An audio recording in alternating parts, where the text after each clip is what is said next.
There's no doubt that the new monarchs of the United Kingdom are in their twilight years, so speculation has run rampant about what happens when they die. In the case of King Charles' death, the title change of the Queen is clear. King Charles III was officially crowned King of the United Kingdom at the long-awaited coronation ceremony at Westminster Abbey on May 6th, with 20 million Britons tuning in to watch the historic event take place. Camilla has just been thrown out of the palace, and this time, it's not just about scandals or stolen jewels. Shocking new proof has linked her directly to Princess Diana's death. The royal family is stunned, the public is furious, and King Charles had no choice but to act. After years of suspicion, truth finally caught up with her. This isn't a rumor. This is the moment everything changed, and the crown will never be the same. The secret inquiry no one knew about. In March 2025, Prince William quietly authorized a covert legal audit into the events surrounding Princess Diana's death in 1997. The inquiry, internally labeled Operation Orchid, focused on the three-day window between August 28th and August 31st, 1997, during her final visit to Paris. A sealed 2003 legal dossier, previously dismissed, identified irregular security changes, particularly around Diana's protection detail. It also named associates tied to Clarence House, specifically referencing influence from Camilla's inner circle. What had long been viewed as accident was suddenly under formal review as calculated misdirection.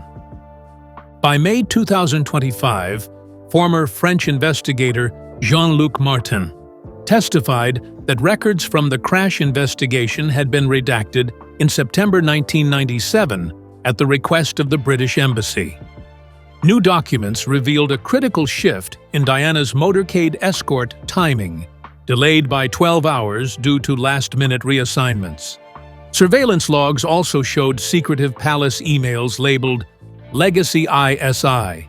These were tied to communications made from Clarence House and contained instructions referring to handling destabilizing risk, language never before seen in connection with the crash.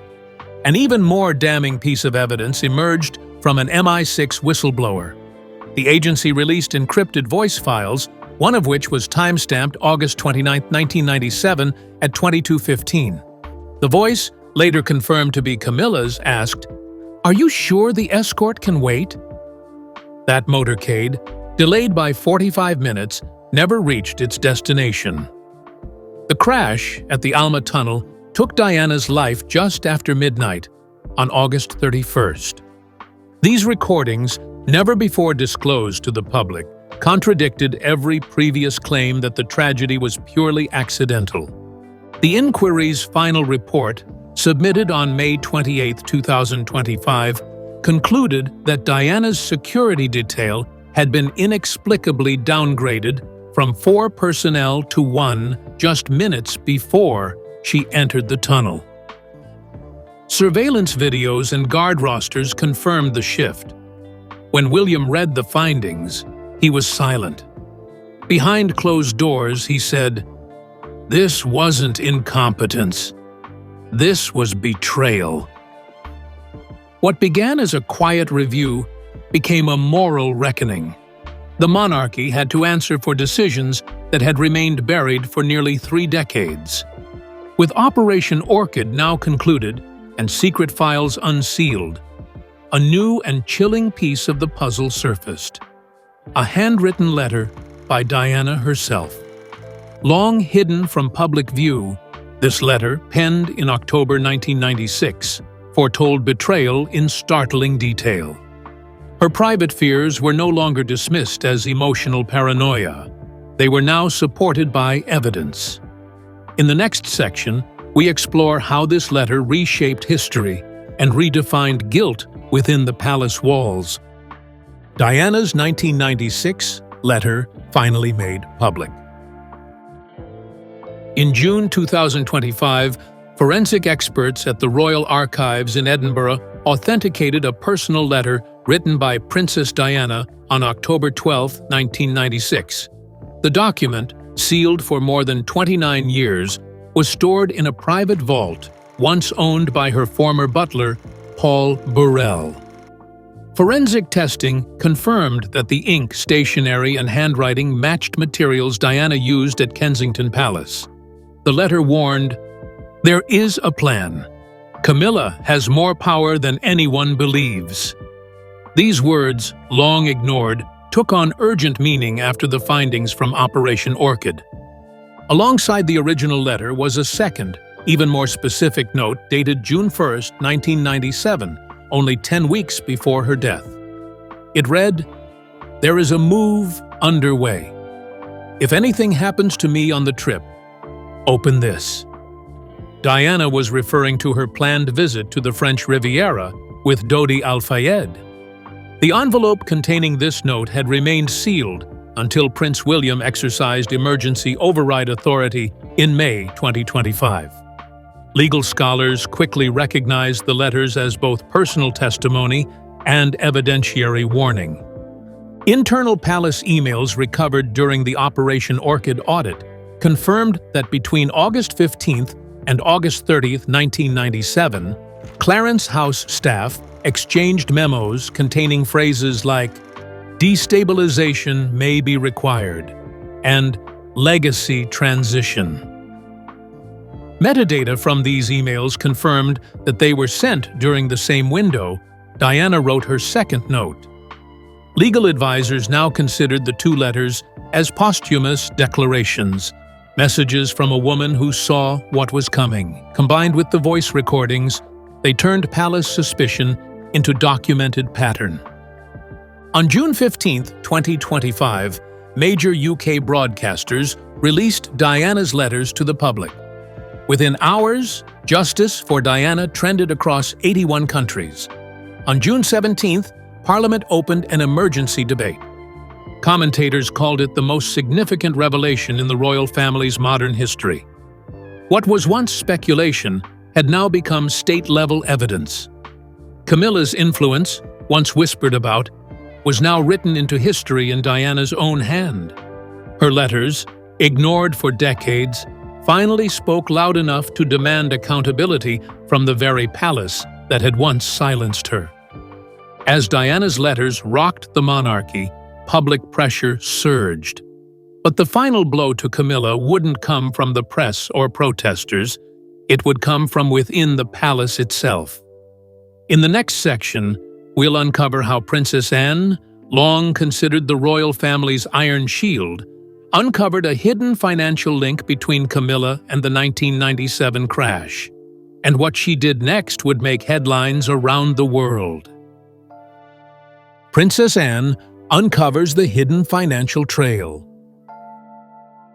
By July 2025, Princess Anne, fierce, meticulous, and unshakably loyal to her mother's legacy, initiated her own inquiry separate from Operation Orchid. Aware that the palace needed more than emotional proof, Anne focused on tracing financial transactions from the Clarence House accounts between 1996 and 1998. Working with Edward Sefton, her longtime royal auditor, Anne discovered that on August 29, 1997, a sum of £2.4 million had been wired from a discreet offshore trust in the Cayman Islands to a private contractor in Paris. The recipient? A now-defunct security logistics firm known as Lucentia Global.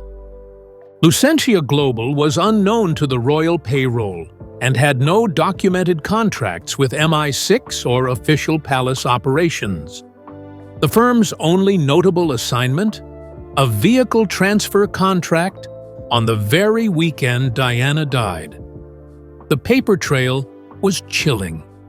On August 28th, Lucentia received instructions to facilitate evening surveillance disruption at the Ritz Paris, the same hotel where Diana and Dodi Al-Fayed dined on their final night.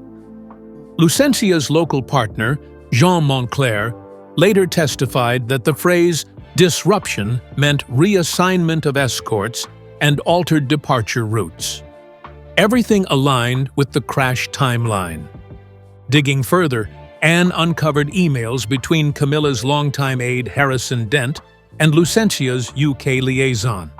One message, dated August 20th, 1997, included the chilling line, "Final assurance required. Delays are non-attributable." This correspondence, buried in encrypted servers in Berkshire, was verified by cyber forensic teams as authentic. More than a coincidence, it was a conspiracy funded and facilitated through palace influence. Camilla, once a distant figure in Diana's public tragedy, now appeared in the shadows of its orchestration. Anne delivered her findings directly to King Charles on July 12, 2025, in a private audience inside Windsor Castle. He reportedly sat silent for 40 minutes, staring at the transaction records, the offshore bank logs, and the contractor briefs. The man who once defied the world to defend Camilla now said nothing. When Anne finally spoke, her words were brief but piercing. "She killed our mother's peace." Charles closed the file and, with his head bowed, gave Anne the directive she had been waiting for. Do what must be done. With the financial evidence now in King Charles's own hands and Anne standing guard over justice, the palace faced a truth it could no longer hide. But it wasn't until Prince William stepped forward that the reckoning truly began. The next chapter unfolded at Kensington Palace, where William broke royal silence with a move that would shock the monarchy and the world. William demands arrest behind palace gates. On July 16, 2025, Prince William summoned his legal counsel, Sir Daniel Gracemark, to Kensington Palace for an unscheduled emergency briefing. Armed with Anne's full financial report, Diana's letters, and Operation Orchid's final transcript, William issued an unprecedented royal warrant. At exactly 9:32 a.m., he signed an official request to Scotland Yard's Royal Security Division, invoking the Crown Integrity Act of 2019, a statute rarely used except in national-level betrayal. Camilla Parker Bowles, Queen Consort of the United Kingdom, was now under criminal review. Within hours, palace gates closed. No media leaks. No press briefings. At 2:15 p.m., two unmarked vehicles entered the north gate of Clarence House. Camilla, unaware of what was unfolding, was reportedly on a private call with her sister Annabel Elliot. A senior officer approached her private study and informed her calmly but directly, "Under authority granted by the sovereign's estate, you are being placed under palace confinement pending charges of treason and conspiracy to manipulate state assets." Camilla, according to staff, went pale but said only one word, "William?" By 4:00 p.m., a sealed arrest notice was hand-delivered to King Charles's personal chamber. Though emotionally shattered, Charles signed off the document. According to aides, he wept while signing it, stating only, "For Diana, for the truth." The next day, Camilla was formally placed under royal house arrest, confined to the east wing of Balmoral under 24-hour surveillance. Her royal security detail was revoked, and all communications monitored by the Crown's legal office. Officially, she retained the title Queen Consort. In practice, she was now a royal prisoner. When the public found out on July 18th, it ignited global fire. News outlets from BBC to CNN carried headlines like, "Camilla under arrest, monarchy in crisis." Online, over 4 million tweets used the hashtag Justice for Diana within 12 hours. Protesters gathered outside Clarence House and Buckingham Palace, demanding full prosecution. Some even held signs reading, "30 years too late." For the first time in modern royal history, the people, the law, and the crown itself had aligned on one thing. Camilla could no longer hide behind royal titles. With Camilla now facing the full weight of legal and moral judgment, the stage was set for a dramatic unraveling of her role in the palace. But the final act wouldn't be played behind closed doors. It would erupt inside Westminster Hall, where her public interrogation would send shockwaves through the kingdom. In the next section, we dive into the trial that changed everything. The trial that rocked Westminster Hall. Camilla's royal tribunal began on July 24, 2025, held inside the historic Westminster Hall, under the public eye and the shadow of the late Queen Elizabeth II's portrait. The room, packed with press, legal teams, and royal staff, fell silent as the lead prosecutor, Lady Eloise Merrow, read the charges. Conspiracy to defraud the sovereign estate, posthumous defamation of Princess Diana, and obstruction of historical truth. These weren't symbolic accusations. They carried potential sentencing under royal law, removal of title, exile, and asset seizure. Evidence was presented for 8 hours straight. Diana's handwritten letters from 1996 and 1997, the Lucentia Global payment receipts dated August 29, 1997, and the voice recording time-stamped 2215, just 2 days before Diana's fatal crash, were all displayed.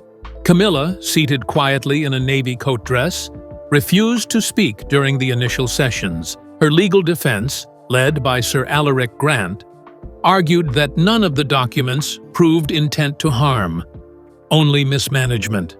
But public sentiment was already boiling. Cameras panned to Prince William's stoic face and Princess Anne's unwavering glare.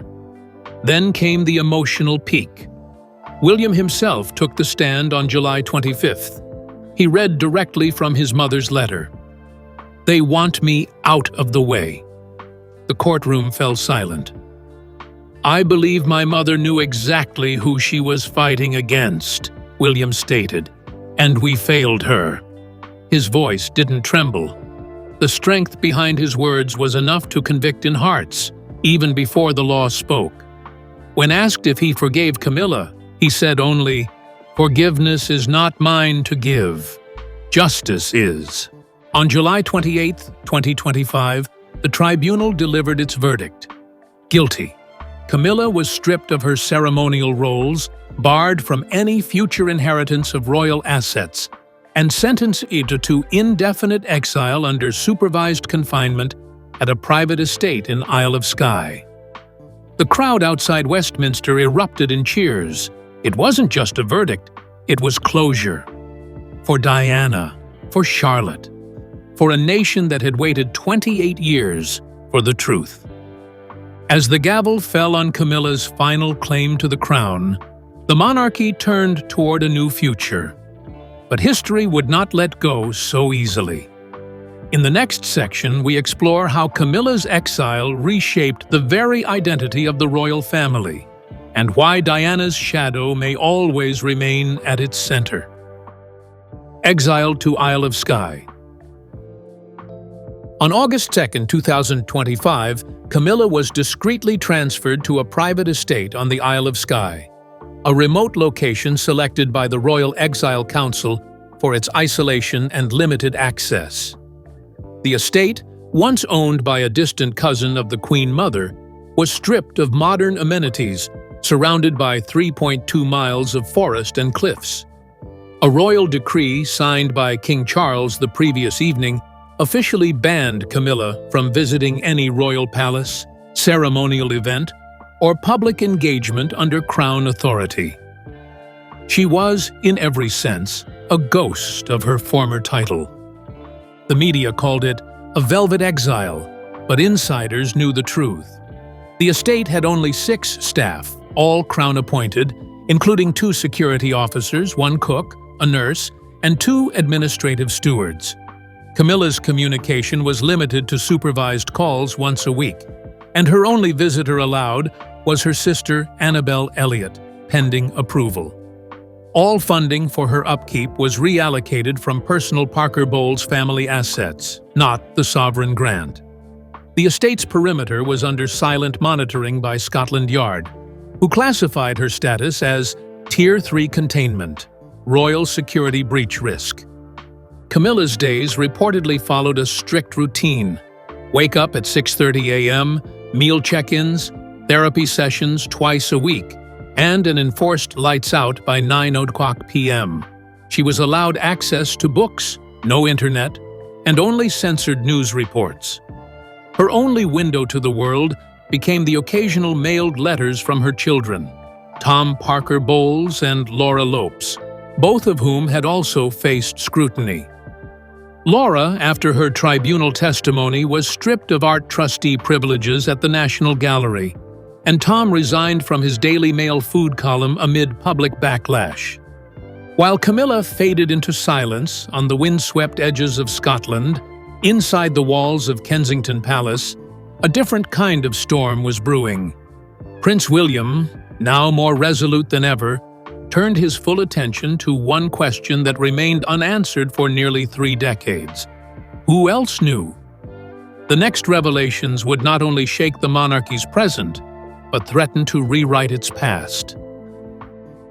The secret pact between Charles and Camilla, exposed. On August 9, 2025, just 1 week after Camilla's exile, an anonymous palace informant leaked a sealed document to the Times. Labeled Protocol 97, the file was dated September 12, 1997, less than 2 weeks after Princess Diana's funeral. It revealed that Charles and Camilla had signed a private communication and protection pact, created under the advisement of their former legal strategist, Sir Aldrich Hawthorne. The document outlined how any involvement Camilla may have had in public destabilizing actions would be concealed for the monarchy's survival. The file shocked the public and Parliament. The House of Commons demanded immediate inquiry. On August 11th, MP Eleanor Greenfield filed a motion calling for a royal oversight hearing. Within the file were notes from Charles's private secretary acknowledging receipt of reports involving non-traditional contacts between Camilla's aides and unknown external security agencies from June to August 1997. Although no direct confession was cited, the implication was damning. Charles knew about Camilla's financial entanglements as early as 1997 and chose silence. When Charles was confronted by the Royal Advisory Committee on August 13th, he appeared visibly shaken. According to insider accounts, he admitted only this: "I loved her enough to protect her, even when I feared the worst." That sentence, leaked through unofficial palace channels, sparked fresh outrage. #Protect Diana surged again, hitting 5 million mentions in a day. More importantly, it opened the gates for public questioning about Charles's own role, not just in the cover-up, but in the emotional aftermath suffered by William and Harry, who were aged just 15 and 12 when they lost their mother. As the monarchy reeled from decades-old secrets finally coming to light, Catherine began building something no crown could fabricate: public trust rooted in authenticity. And in the following weeks, as Camilla faded and Charles wavered, Catherine rose, not with spectacle, but with resolve. Next, we explore how Diana's legacy was finally secured, not by courts or decrees, but by a daughter-in-law who carried her memory like armor. Catherine locks Diana's legacy for Charlotte. By August 18, 2025, exactly 3 weeks after the tribunal verdict, Catherine summoned royal archivists to Kensington Palace for a silent yet symbolic act. Inside the secured heirloom vault, updated with biometric dual-access systems, she placed a letter titled, "For Charlotte, from your grandmother, through me." It was Catherine's formal declaration to reassign all of Princess Diana's preserved belongings solely to the Wales bloodline, locking them in legal perpetuity. The items, including Diana's sapphire ring, the Spencer tiara, and her handwritten diaries, would now pass directly to Princess Charlotte on her 18th birthday in 2043. No media cameras were allowed. No statements were released. But by August 20th, word leaked through palace aides. The public's response was overwhelmingly supportive. Over 400,000 people signed an open letter thanking Catherine for restoring honor where betrayal once reigned. Even anti-monarchists admitted it was a move of genuine grace. For many, it marked the closing of a long emotional wound, the final assurance that Diana's legacy would never again be exploited, mishandled, or sold. Catherine had done what no investigation, trial, or law had truly achieved. She made Diana's spirit sovereign again. Internally, palace protocol changed. A new division, the Wales Legacy Trust, was created to oversee the maintenance, rotation, and educational display of Diana's historical items. Overseen by Lady Rachel Montford, a longtime Diana archivist and Charlotte's legal godmother, the trust would report directly to Catherine. For the first time, a royal collection wasn't governed by tradition or committee, but by maternal intention. "This isn't about ownership," Catherine said quietly to staff. "It's about guardianship." That statement, later quoted in The Telegraph, was hailed as a new era in legacy preservation. With Diana's legacy now sealed and Charlotte's path secured, the royal family began its slow, painful healing. But public judgment was still unfolding. And in the final act of this decades-spanning reckoning, it wouldn't be Camilla's exile or Charles's silence that defined the moment, but the people's verdict. In the next section, we explore how the nation delivered its final judgment, not through courts, but in the streets, on screens, and in their hearts. The people's verdict. By August 24th, 2025, the British public no longer waited for official statements. In cities across the United Kingdom, including London, Manchester, Cardiff, and Edinburgh, tens of thousands gathered for what became known as the Diana Marches. Silent vigils lit by candles and held beneath giant images of Princess Diana. The movement had no formal organizer.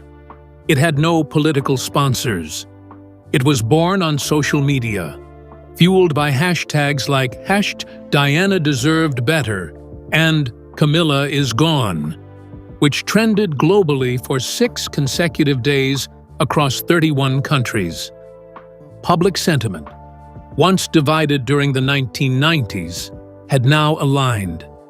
For many, the 2025 tribunal verdict, Camilla's exile on August 2nd, and Catherine's actions on August 18th represented a long overdue moral correction. Editorials in The Times, The Guardian, and even international outlets like Le Monde called it a historic reckoning of monarchy memory and manipulation. A poll conducted by YouGov on August 22nd showed that 81% of respondents believed Camilla should lose the title Queen Consort entirely, while 74% felt Charles had irrevocably damaged his moral standing by protecting her for so long. What stunned royal aides most was the overwhelming support not just for Catherine, but for Princess Charlotte. At just 10 years old, Charlotte had become the quiet figurehead of Diana's second legacy. Thousands of letters addressed to her flooded Kensington Palace, many from people who had never written to royalty before. One read, "Dear Charlotte, your grandmother made us proud. Now you make us hope." Catherine, moved by the public's words, ordered that all letters be preserved and read to Charlotte privately. It became clear the people no longer waited for crowns to tell them who to admire. They had already chosen. With the court of public opinion delivered and the monarchy's symbolic statement, quietly distancing itself from Camilla. Only one chapter remained to be written. It was not about punishment, but purpose. How Diana's memory, fractured for decades, would finally be rebuilt not in marble or gold, but through actions, values, and the next generation. And in that legacy, a queen would rise, not from lineage alone, but from dignity. The true crown. On September 1st, 2025, exactly 28 years after the tragic death of Princess Diana in Paris, Catherine appeared publicly with Princess Charlotte at Althorp Estate, Diana's childhood home. The event was not announced in advance. Dressed simply in navy blue, Catherine led Charlotte to Diana's memorial garden, where the young princess laid a single white rose on the stone bearing her grandmother's name. A photograph captured the moment.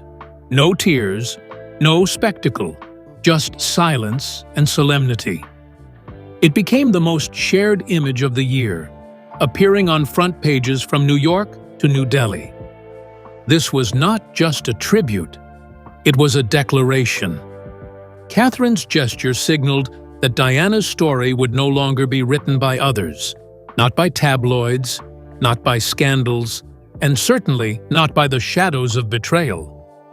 By establishing the Diana Charlotte Legacy Fund, a newly formed charitable foundation announced on September 3rd, Catherine ensured that Diana's values of compassion, mental health support, and children's welfare would be carried forward under Charlotte's patronage.